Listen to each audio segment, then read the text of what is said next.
Richard Goedeer, ik ben operationeel directeur bij Van der Straten. Wij zijn als hoofdaannemer verantwoordelijk voor de bouw van de toren. Is het een gewone klus, een mooie klus of een unieke klus? Nou, eigenlijk alles bij elkaar.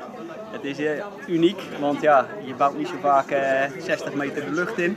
Unieke locatie, maar het heeft ook al heel behoorlijk wat uitdagingen. Omdat er verschillende disciplines in zitten. Je bent aan het bouwen, maar ja, ondertussen moet je ook een brug bouwen, infrawerk doen, funderingen maken. En de nauwkeurigheid van de toren moet zo zijn dat de radar goed functioneert. Nou, wat was het moeilijkste onderdeel?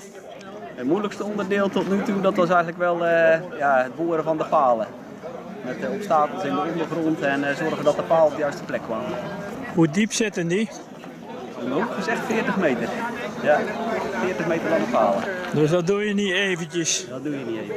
Het is toch geslaagd. Ja, ja. Met wat doorzettingsvermogen en goede technieken hebben we de paal toch op diepte gekregen. Dat er een goede fundering is ontstaan. Maar Van der Straten heeft toch al meer torens gebouwd? Ja, zeker.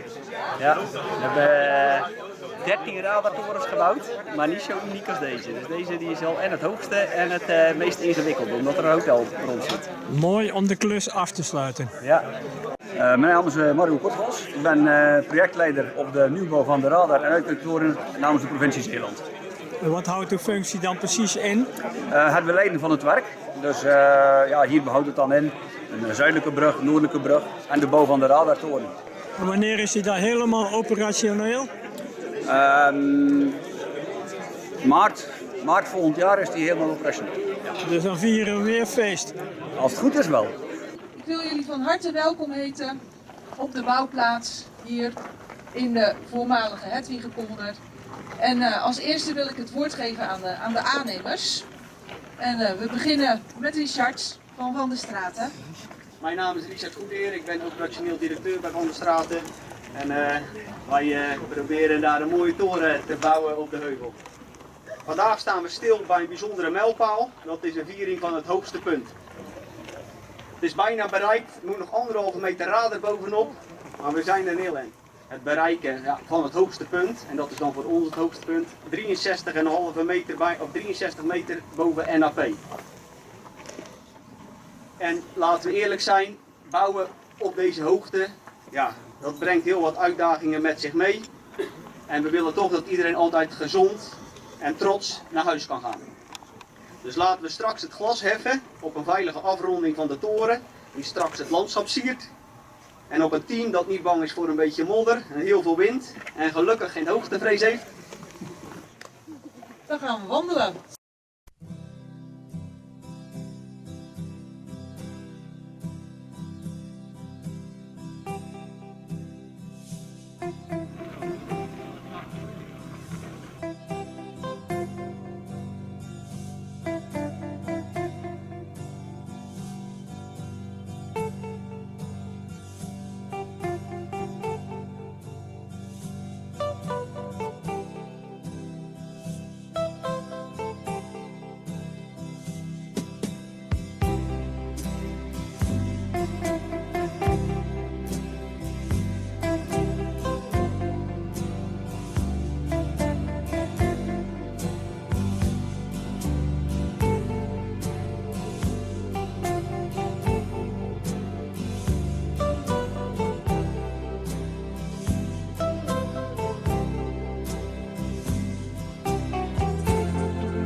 Dus we gaan eerst even het officiële deel doen.